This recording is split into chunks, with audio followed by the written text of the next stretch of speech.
नमस्कार दोस्तों, आज हम साइंस के कुछ क्वेश्चन करना करेंगे जो कि प्रीवियस ईयर में आए हुए हैं और मैं आज इनको एक्सप्लेन कर करके हर एक ऑप्शन को समझा समझा के आपके सामने क्वेश्चनों को रखूँगा जिससे आप ज़्यादा से ज़्यादा क्वेश्चनों को एग्जाम में बना सकें। ये व्यापम के किसी न किसी एग्जाम में आए हैं। मोस्टली ये सभी क्वेश्चन ज़्यादातर कांस्टेबल एमपी पुलिस में आए हुए हैं। तो चलो ये देखते हैं, आज का पहला प्रश्न देखते हैं कि चुंबक का वह गुण जिसका उपयोग नाविक तथा यात्री द्वारा प्राचीन काल से किया जा रहा है। तो देखिए, प्रतिकर्षण का गुण, इसका तो कोई यूज ही नहीं है। अगर हम नाविक द्वारा किसके लिए किया था? दिशा के लिए। नाविक द्वारा किस लिए किया जाता था? दिशा ज्ञान करने के लिए। वे समुद्र में जाते थे और वे दिशा का ज्ञान नहीं हो पाता था कि किस दिशा में जाना है। तो सीधा सीधा ये चुंबक हमेशा नॉर्थ और साउथ डायरेक्शन में ठहरती है। अगर हम चुंबक एक देखें तो नॉर्थ और साउथ डायरेक्शन में ठहरती है, तो जिससे क्या है, उनको दिशा ज्ञान होता है। तो इसका आंसर सही सही कौन सा हो जाएगा? दिशा संबंधी गुण। अगला क्वेश्चन देखते हैं। अगला क्वेश्चन दे रहा है कि वह सर्वाधिक सुविधापूर्ण दूरी जिस पर कोई व्यक्ति अपनी सामान्य आंखों से पढ़ सकता है। तो जिसका तो हमें सभी सभी लोग जानते होंगे कि स्पष्ट दृष्टि जो देखने के लिए या पढ़ने के लिए होती है, वो कौन सी होती है? 25 सेंटीमीटर की स्पष्ट दृष्टि होती है, जिस पर कोई भी हम वस्तु आसानी से पढ़ सकते हैं या देख सकते हैं। अगला क्वेश्चन देखते हैं हम। देखो, पानी के शुद्धिकरण की कौन सी पद्धति कीटाणुओं को नहीं मारती? मतलब ऐसी कौन सी विधि है जिसमें क्या है, कीटाणु मरते नहीं है? तो देखो, सबसे पहले हम देखेंगे कि उबालना। इसमें क्या होता है, पानी को हम गर्म करते हैं और 100 डिग्री सेंटीग्रेड के बाद पानी कैसा होने लगता है? भाप में बदलने लगता है। तो इसमें तो कोई भी कीटाणु क्या होंगे? मर जाएंगे। आसवन या डिस्टिलाइजेशन विधि। आसवन विधि में क्या होता है? आसवन विधि में क्या होता है कि हम एक बीकर में पानी लेते हैं, उस पानी को लेने के बाद उबालना शुरू करते हैं। जैसे जैसे पानी उबलेगा, उसके पानी की बूंदों को क्या करेंगे? संघनन करना शुरू कर देंगे और संघनन करके फिर हम एक अलग से बर्तन में इकट्ठा कर लेंगे। तो इसे बोलते हैं आसवन विधि। इसमें क्या होता है कि पानी उबला, शुद्ध पानी को लिया और इसमें उबाली। इसमें कौन सी अशुद्धियाँ दूर हो जाती हैं? नमक, NaCl और भी जितनी भी घुलनशील अशुद्धियाँ होती हैं, वो सब क्या हो जाती हैं? अलग हो जाती हैं पानी। तो जब इसमें भी अगर कीटाणु होंगे तो वो भी क्या होंगे? मर जाएंगे। तो ये भी आंसर नहीं होता। अब आता है क्लोरीनीकरण। क्लोरीनीकरण में क्या होता है? इसमें हम सोडियम हाइपोक्लोराइड मिलाते हैं। सोडियम हाइपोक्लोराइड, ये सीधी सी ये इसका उपयोग सीधा सा कीटाणुओं को मारने के लिए किया है। तो क्लोरीनीकरण में हम क्या मिलाते हैं? Sodium hypochloride. Sodium hypo sodium hypochloride का यूज करते हैं। तो इसमें भी कीटाणु मरेंगे। तो कौन सी विधि है? छानना, फिल्ट्रेशन। छानना एक ऐसी विधि है जिसमें कीटाणु नहीं मरते। इसमें केवल क्या होता है, एक छलनी लेते हैं और कुछ माइक्रोन तक कीटाणु मरते नहीं हैं और निकल जाते हैं, और जो बड़े होते हैं वो रह जाते हैं। तो इसमें क्या है? छानना इसका राइट आंसर हो जाएगा। चलिए अगला क्वेश्चन देखते हैं। अगला क्वेश्चन क्या है? पशुओं में न पाए जाने वाले ऊतक का नाम बताइए। ऐसा कौन सा ऊतक है जो पशुओं में नहीं पाया जाता? तो देखते हैं। देखो, सबसे पहले इसका देखते हैं बसीय ऊतक। देखो, बसीय ऊतक, पार्श्वतंतु और संयोजी ऊतक। देखो, ये तीनों किस में पाए जाते हैं? जंतुओं में पाए जाते हैं। किस में पाए जाते हैं? जंतुओं में। जंतु, और जंतु के अंदर क्या आते हैं? पशु आते हैं। देखो, बसीय ऊतक ये त्वचा के क्या होते हैं? नीचे होते हैं। बसीय ऊतक किसके नीचे होते हैं? त्वचा के नीचे होते हैं। डेंड्राइन ये कहाँ पाए जाते हैं? डेंड्राइन न्यूरॉन में पाए जाते हैं। और कनेक्टिव टिश्यू, हम ब्लड में क्या पाते हैं? रक्त में क्या पाया जाता है? कनेक्टिंग टिश्यू पाए जाते हैं। तो अब बचता कौन सा है? विभाज्योतकी ऊतक। चलिए थोड़ा सा इस विभाज्योतकी ऊतक के बारे में हम जान लेते हैं कि विभाज्योतकी ऊतक क्या होते हैं। तो इसका सबसे पहले तो इसका राइट आंसर कौन सा हो जाएगा? विभाज्योतकी ऊतक। तो विभाज्योतक के ऊतक कहाँ पाए जाते हैं? ये पाए जाते हैं पौधों में। तो पौधों में विभाज्योतकी ऊतक पाए जाते हैं। तो विभाज्योतकी ऊतक के होते हैं, देखो दो प्रकार के ऊतक होते हैं पौधों के। हम बात करें तो दो प्रकार के ऊतक पौधों में पाए जाते हैं। पहला होता है विभाज्योति ऊतक और एक होता है स्थायी ऊतक। और विभाज्योति ऊतक को ही हम अस्थायी ऊतक कहते हैं। अस्थायी ऊतक की विभाज्योति ऊतक को स्थायी बोलते हैं, अस्थायी और इनको स्थायी बोलते हैं। देखो, विभाज्योति ऊतक कहाँ पाए जाते हैं? जड़ में पाए जाते हैं।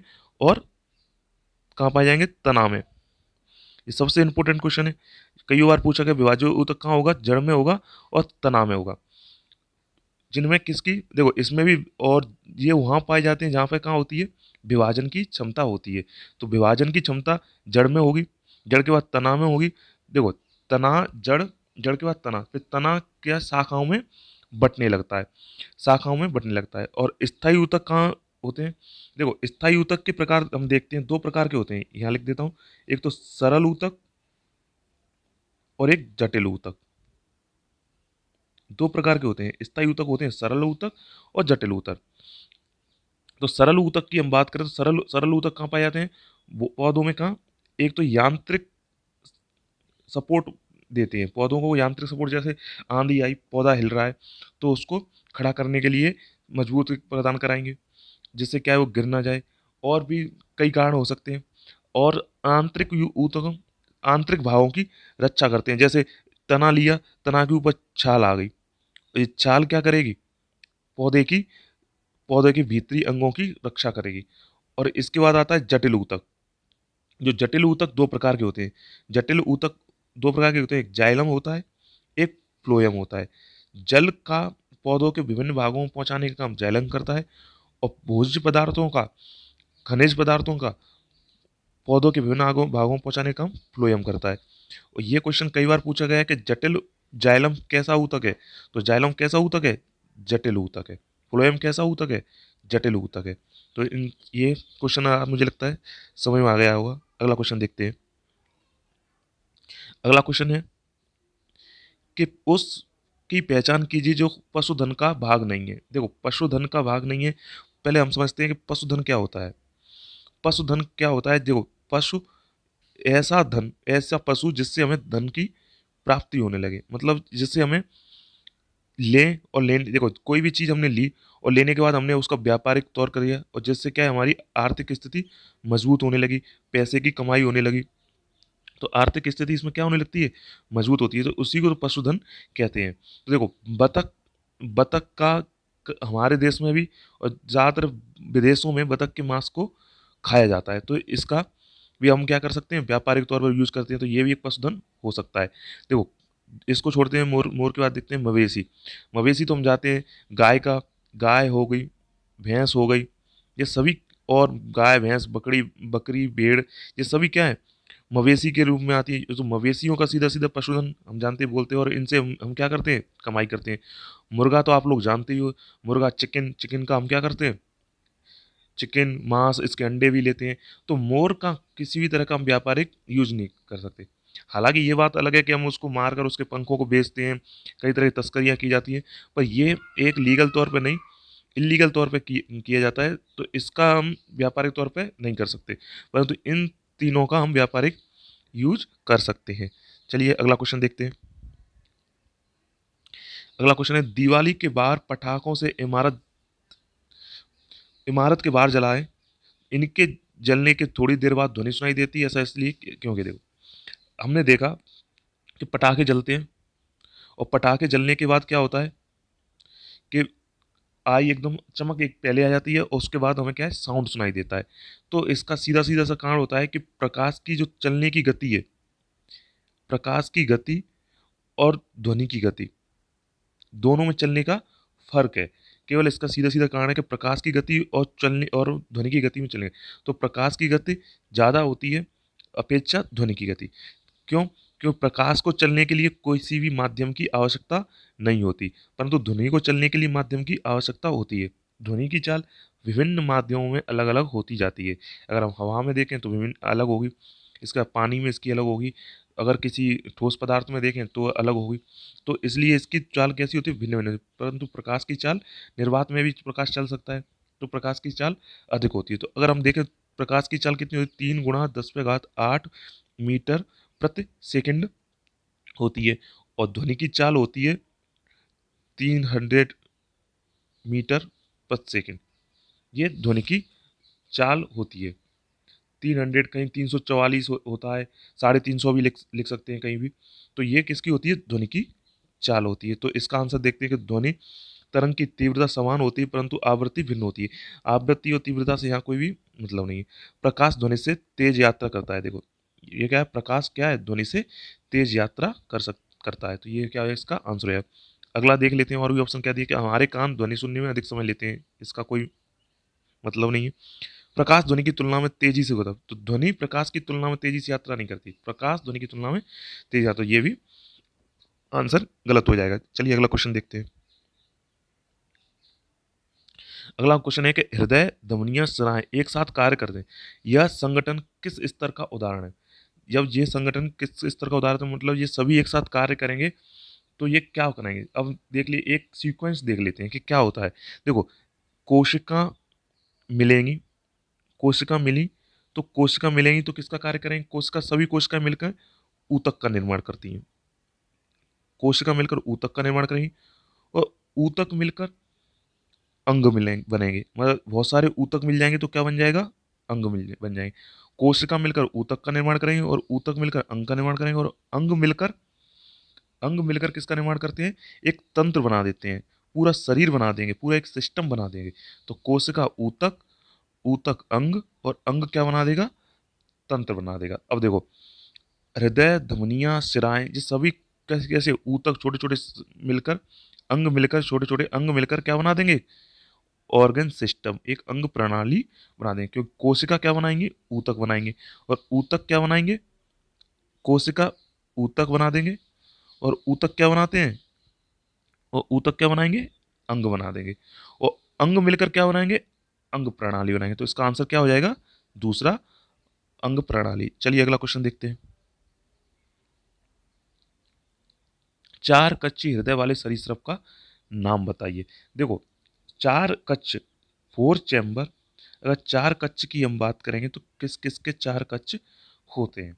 तो देखो, एक तो स्तनधारी,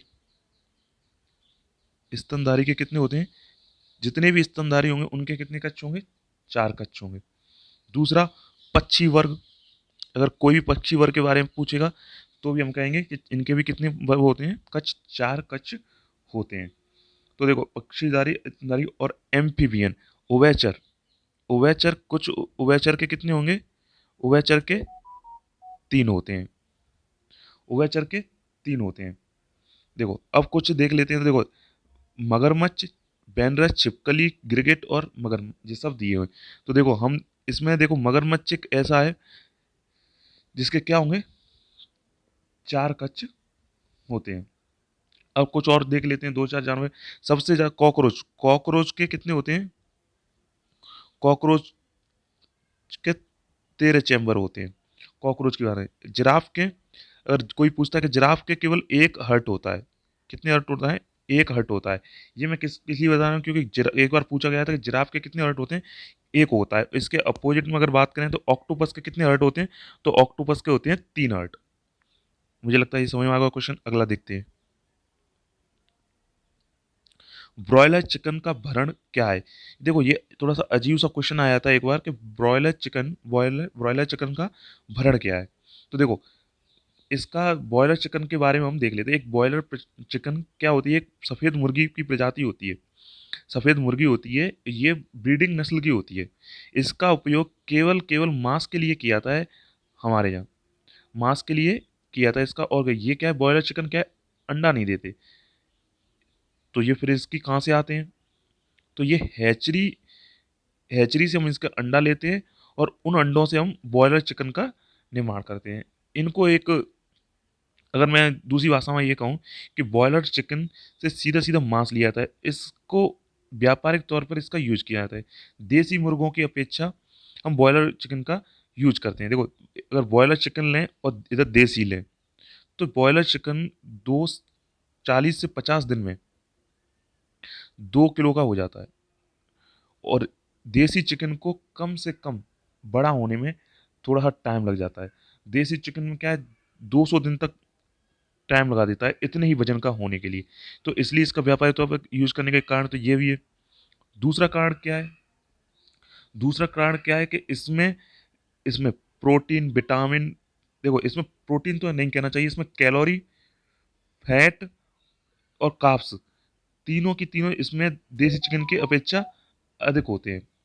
प्रोटीन, विटामिन और कार्ब्स इसमें ज़्यादा होते हैं, परंतु प्रोटीन नहीं, सॉरी प्रोटीन नहीं, इसमें कैलोरी, फैट और कार्ब्स इसमें ज़्यादा होते हैं, परंतु प्रोटीन की मात्रा हम बात करें तो देसी चिकन में प्रोटीन इसमें ज़्यादा होती है, सबसे ज़्यादा देसी चिकन में होती है। और देसी चिकन में कार्ब्स भी क्या होते हैं, जीरो होते हैं, एक सबसे अच्छे।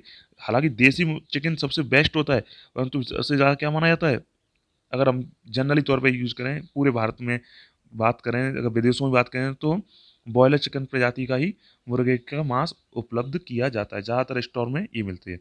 एक बार क्वेश्चन पूछा गया था कि जो फार्मिंग होती है कितने प्रकार की होती है, तो एक बार पूछा गया था कि फार्मिंग कितनी बार, फार्मिंग 3 प्रकार की होती है।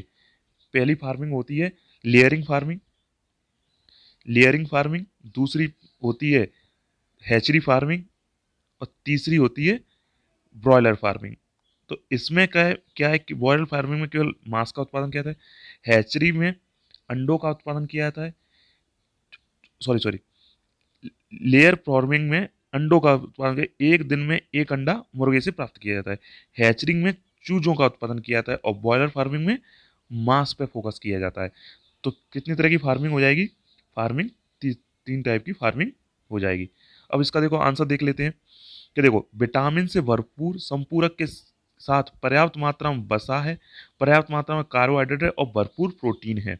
तो देखो विटामिन भी होता है इसमें, वसा भी होता है, कार्बोहाइड्रेट है और मिश्र खाद्यान्न उच्च मात्रा, इससे कोई मतलब प्रोटीन वसा से भरपूर और विटामिन से भरपूर संपूर्ण है। देखो मैंने बताया कि इसमें प्रोटीन प्रोटीन होता है पर देसी मुर्गे की अपेक्षा कम होता है, परंतु होता है, विटामिन होता है, वसा होता है, कार्बोहाइड्रेट, इसमें सभी तरह के पोषक पदार्थ पाए जाते हैं, इसलिए इसका भरण इसको सबसे इम्पोर्टेंट माना जाता है। चलो अगला क्वेश्चन देखते हैं। जब सोडियम क्लोरीन के साथ अभिक्रिया करता है तो सोडियम क्लोराइड का निर्माण होता है। देखो जब सोडियम सोडियम और क्लोरीन के साथ क्रिया कराया तो NaCl बन गया। क्वेश्चन ये कह रहा है अभिक्रिया में क्या होगा। देखो सिंपल सी अभिक्रिया है, सोडियम लिया क्लोरीन लिया, क्या बनेगा, अपघटित हुआ कुछ, अवशोषित हुआ कुछ, कुछ नहीं, ना अपघटित हुआ ना शोषित हुआ, इसमें केवल इन्वॉल्व हुई क्या सोडियम को और क्लोरीन को हमने क्या किया, इवॉल्व किया, क्या किया, इवॉल्व किया ना, एक विकसित कराया। तो इसका आंसर क्या है, विकसित अभिक्रिया। देखो अपघटित होने का, अपघटित और अवशोषित होना, ऊर्जा नहीं निकल रही है और ना ही ऊर्जा क्या हो रही है, अवशोषित हो रही है, सिंपल सी अभिक्रिया हो रही है। अपघटित होने का मतलब है कि कोई भी प्रोडक्ट लिया, जैसे CaCO3 लिया और इसको गर्म किया, गर्म करने के बाद ये किस में CaO और प्लस CO2 में टूट गया, तो ये क्या हुआ, अपघटन अभिक्रिया हो गई। तो इस तरह का कुछ टूट भी नहीं रहा है, केवल दो पदार्थ आपस में मिलकर और किसी तरह की कोई ऊर्जा का निर्माण भी नहीं कर रहे हैं, तो ये कौन सी हो जाएगी, इन्वॉल्व अभिक्रिया हो जाएगी। नेक्स्ट देखते हैं। नेक्स्ट क्या दे रहा है कि सूक्ष्म जीव जो शर्करा के एल्कोहल में परिवर्तन में खमीर कर्मक की तरह कार्य करता है। ऐसा सूक्ष्म जीव बताना है जो एल्कोहल में परिवर्तन में खमीर कर्मक का कार्य करता है। देखो लैक्टोबैसिलस का यूज क्या होता है, दूध से दही जमाया, दूध लिया और दूध से क्या हो रहा है, दही बना दिया। राइजोबियम ये कहाँ पाया जाता है, फलीदार पौधों में पाया जाता है, पौधों की जड़ों में, जो प्रोटीन का निर्माण करता है या प्रोटीन का संश्लेषण करता है, प्रोटीन का निर्माण करेगा। अगला ऑप्शन क्या दे रहा है, खमीर। और पेनिसिलियम क्या होता है, पेनिसिलियम एक कवक है। अब आता है खमीर या ईस्ट। देखो खमीर या ईस्ट के बारे में मैं तुम्हें एक चीज बता दूं, खमीर सॉरी पेनिसिलियम कवक नहीं है, सॉरी फफूंद है, फफूंद होता है, पेनिसिलियम फफूंद होता है, खमीर कवक होता है। ये कवक नहीं होता है, ये क्या होता है, फफूंद होता है। तो खमीर क्या होता है, कवक होता है, खमीर क्या होता है, कवक होता है। देखो खाना खाने के जो भी पदार्थ होते हैं, हमने आटा लिया और आटे में हमने ईस्ट को डाल दिया, तो आटा क्या हो जाता है, स्पंजी हो जाता है। कैसे होगा कि जब हमने आटा में खमीर ईस्ट डाला, किण्वन की क्रिया द्वारा क्रिया हो, इसको हम ढक के रख देंगे, ऑक्सीजन मिलेगा नहीं, तो आटे में ऑक्सीजन मिलेगा नहीं। जैसे हमने आटा लिया, आटा में प्लस खमीर मिलाया और खमीर किण्वन की अभिक्रिया द्वारा क्या बनता है, देखो क्या बनेगा, CO2 बनता है और एल्कोहल की ऐसी स्थिति, एल्कोहल बनने